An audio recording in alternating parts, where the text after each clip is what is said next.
The husband demanded DNA testing after his friend's wife strayed. I later discovered he was engaged to a pregnant lady who assumed I was his ex-wife. Hello everybody.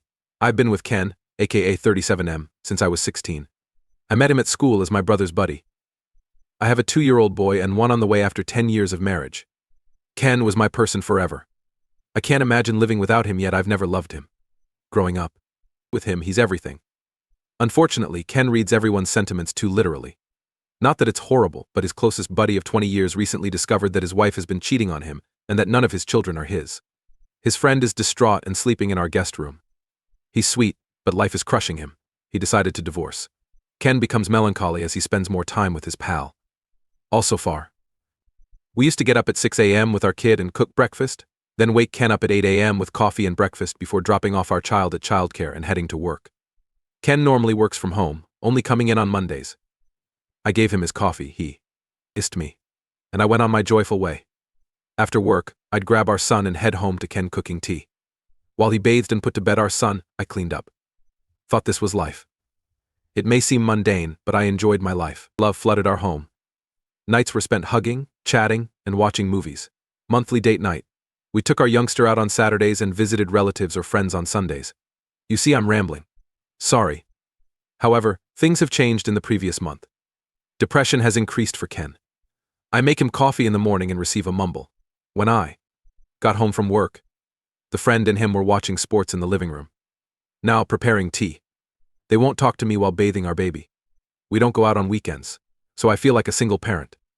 I keep asking Ken about it, but he only responds with one word. He stays up till 1 a.m., which isn't late, but I'm faint, fatigued, alone, and pregnant. Miss my spouse. Something didn't feel right when I got home from work yesterday.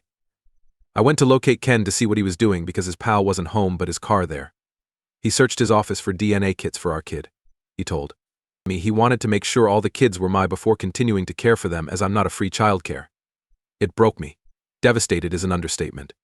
Surely trust is lost if he believes I cheated on him. Any return? Do I simply feel hormonal during pregnancy? Am I extreme for wanting a divorce? The papers might go in the envelope with the DNA test results. Maybe I'll weep in bed. I took the day off work because I felt gut punched. Update 1, Reddit. I sobbed after posting this afternoon and reading all your kind comments. I'm very appreciative. Posting about it here helps, somehow. Strange how sharing folks my personal struggles helps. After my little pity party due to parenting, I phoned my stepmom and dad. My mom died when I was 10, to stay with me on Friday. Crying on the phone helped, but I doubt they understood a word. I told Ken, or rather, at Ken, that his guy had until Thursday to depart. I'm not a monster and can't just order him to go. Ken should leave too, I urged him. I could travel to my dad's place, but I don't want to interrupt my kid, and all his supplies are here. It seems ridiculous for me to leave at 8 months pregnant. I've avoided mentioning it's my residence, trying to stay calm and rational. I'm not sure Ken listened, but I messaged his powerful sister, who swore she'd have him gone by Thursday night. I've told Ken he may have the DNA test, but I won't do it. I have nothing to conceal, so he can have one for the baby. Some have asked me why I'm against it.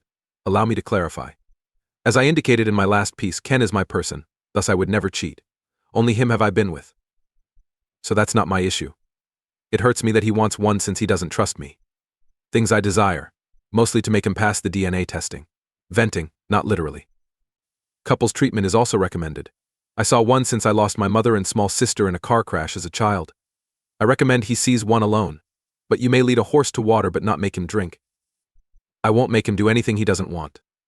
I don't want to upset my son, but he shouldn't ignore our baby just because he doesn't think he's the father. Though just 2, he deserves all the affection from his parents. He did nothing wrong. Naturally, this one when they arrive. Still unsure about my marriage, but even if we split, I need to reach him so he can be the parent he was. Am I insane? Do I sound crazy? Why writing here helps so much is unknown. Thanks, Reddit. Yeah. Update 2. Hello again. I'll address queries after my 2 blogs. Definitely my house. After my mother died, I got it. I've always lived here. My child and one on the way prevented me from leaving, so why should I? I know some people think I was wrong for asking him to leave, but I was pregnant, had a kid, and it was my house. He could have stayed, but have you lived with someone who just wants to quarrel or not talk? I'd rather my child not live there. Thank you. I'm first a mother, then a wife. I have no idea what to say if that's cruel. Children come first. Ken's friend left the day I gave him till Thursday. He was furious and insulted me incredible. Sister scooped up Ken. I wish I could tell you what she said, but she simply stared at Ken. The DNA test for little one showed Ken is the father. Ken believes I intercepted the findings, but I didn't. I didn't get the results X, thus he's insane. While pouring tea with my dad, my waters broke. Is my daughter healthy and happy? Nothing was wrong with her at 9 pounds and ounces, now a mother of 2. After coming home, Ken has seen his newborn girl, but since she hasn't had a DNA test, he doesn't think she's his because his family doesn't have many girls and he has a sister. I just rolled the next step is unclear. Ken refuses therapy, saying his brain is okay. Dare I disagree? He won't tell me when or where to get our son. Another DNA test, so I can't intervene. His senses may awaken one day. My dad and stepmom are staying with me to help with the kids. I'd want to say I'm okay, but my emotions are all over the place. Ken's sister visits the babies, and we only talk about him when our kid asks. I wish it was an update where he got the findings. We saw how stupid he was, and we moved on, but it wasn't. Instead than dwelling on it, I must take each day as it comes. I miss my person and worry that he's missing out on his baby girl's life, but I don't have time to weep. As always, thanks for listening to me whine. Anything else in my life may prompt an update. I'm still unsure if I'm doing the right thing. What might I do differently? Why does he suddenly find my kids hard to accept? Update 3 Hi Reddit. Things were strange, but I have closure. I know my marriage is fate. I know Ken's villainy. Never was my kind of guy. Now I want to divorce him, cut my losses, and move on. I'm adjusting to parenthood at home with my babies. As soon as I'm emotionally stable, my dad and stepmom will go. I'm not okay, but I know what to do. I get closure with Ken. I know what happened to him and it's not my fault.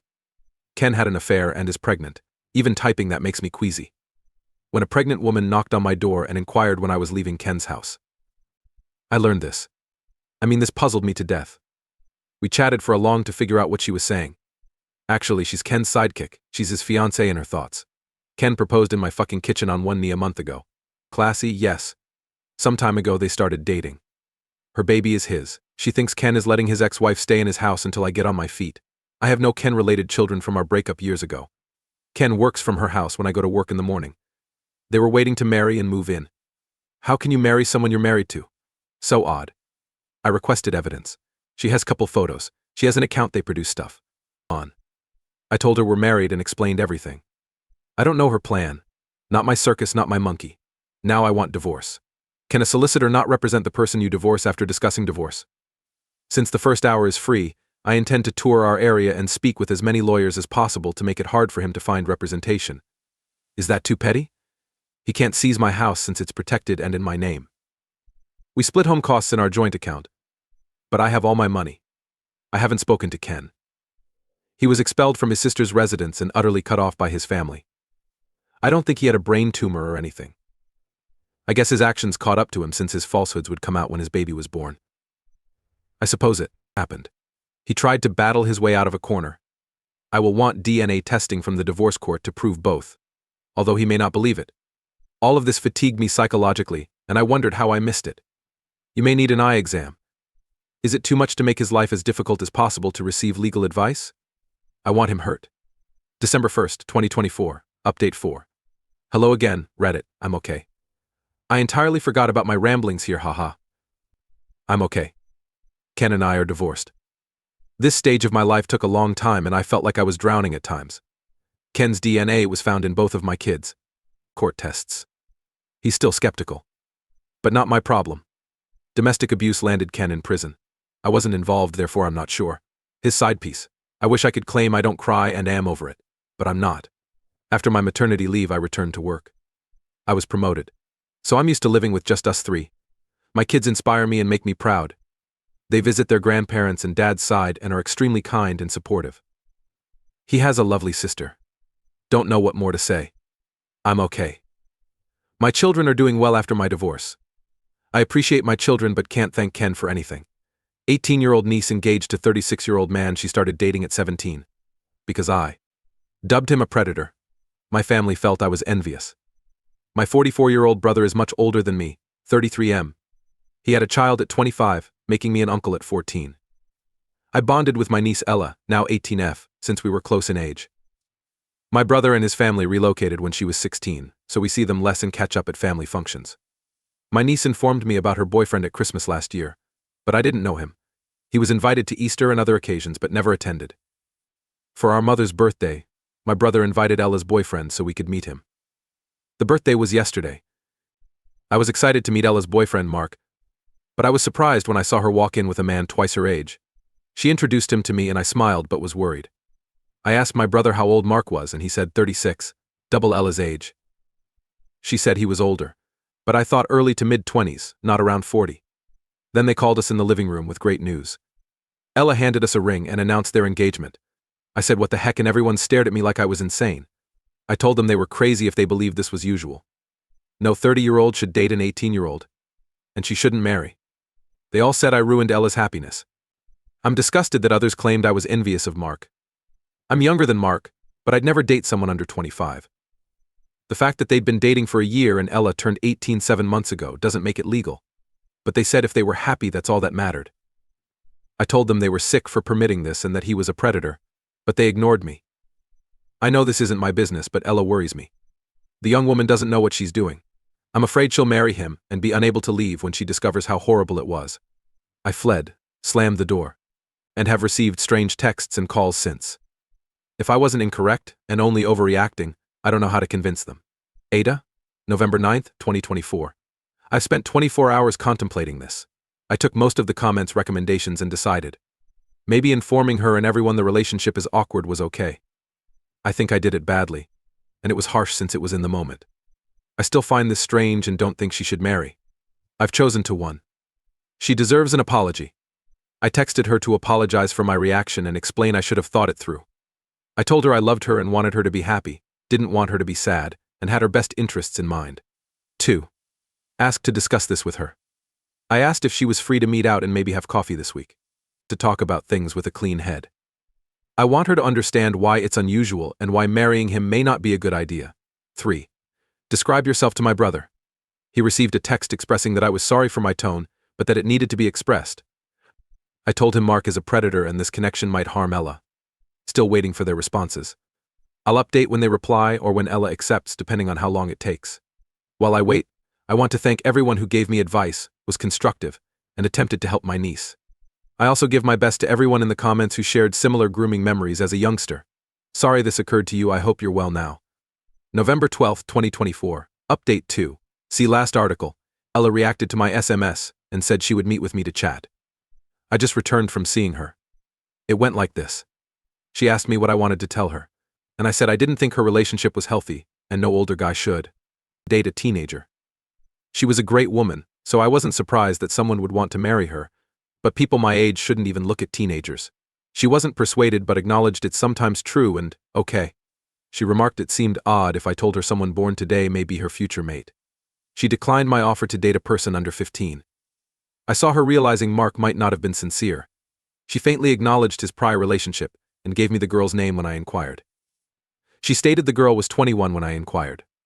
I questioned her whether she knew their relationships overlapped, and she claimed Mark always told her he was single since they met. But she felt like he wasn't. I informed her that, since his prior girlfriend was younger, it appeared like he liked younger ladies, which is unusual. She told me more about her relationship after that. She told me Mark's recent conduct was making her feel strange. She explained that he had been flirting with several younger females, including Ella's acquaintances. He deceived her into thinking it wasn't flirting when she confronted him. He also talked about having kids with Ella and how fun it would be to see her raise them. She said she was not ready for it and wanted to work and go to college, not be a song. All of it made her doubt her relationship, and I assured her I understood. His rapid transformation into her whole existence made her afraid of parting up with him. I assured her she was surrounded by people who loved and supported her. She was more than Mark's girlfriend. I told her my view, but the choice was hers and I wanted her to be happy. I also promised to support her. Always. I was informed she'll try to break up with him this week and report back. If I know more, I'll modify this. Again, thank you to everyone who advised and helped us. Much appreciated. Edit. Some folks in the comments appear to think this is bogus. And you know what? Yes, I understand. I don't care if you think my life is genuine or phony, and it's excellent that you don't trust everything you see online. But I want to add that hundreds of others here and internationally have similar tales. I don't mind people thinking I'm lying since I'm not in that scenario. However, some may be. Some individuals disclose traumatizing stories on here, and they don't want others to assume they're lying. If you don't trust me, fine. Next time, keep that to yourself. If you don't believe anything, don't express it, it might hurt others. Oop explains the BF's past relationship before Ella. To further, I looked through the guy's social media with my pals a few days ago since we suspected additional suspicious things and found information about his former relationship, the one before Ella. Ella informed me, around Christmas, December 24th, that they had been dating for months, but when we checked his Facebook, we noticed a message wishing his baby a happy birthday on December 12th. So we believed she was his GF since they kissed, or he used her pet name in other articles, Ella confirmed later. This girl appeared young too. We knew she was in college since he stated as soon as you're done with college, she looked 20 to 25. Ella then said she was 21. However, it appeared he was still seeing his ex while dating Ella, so I asked her if she knew. Oop should support his niece if she breaks up with her beau and separate himself from the family if they blame him. Yes, her parents will blame me if she breaks up with him, which I hope happens. I'll accept the responsibility if she leaves that connection, but I'm afraid she'll feel horrible and blame herself if she sees her dad's upset at me. Empathetic kids are fantastic, but occasionally they injure themselves.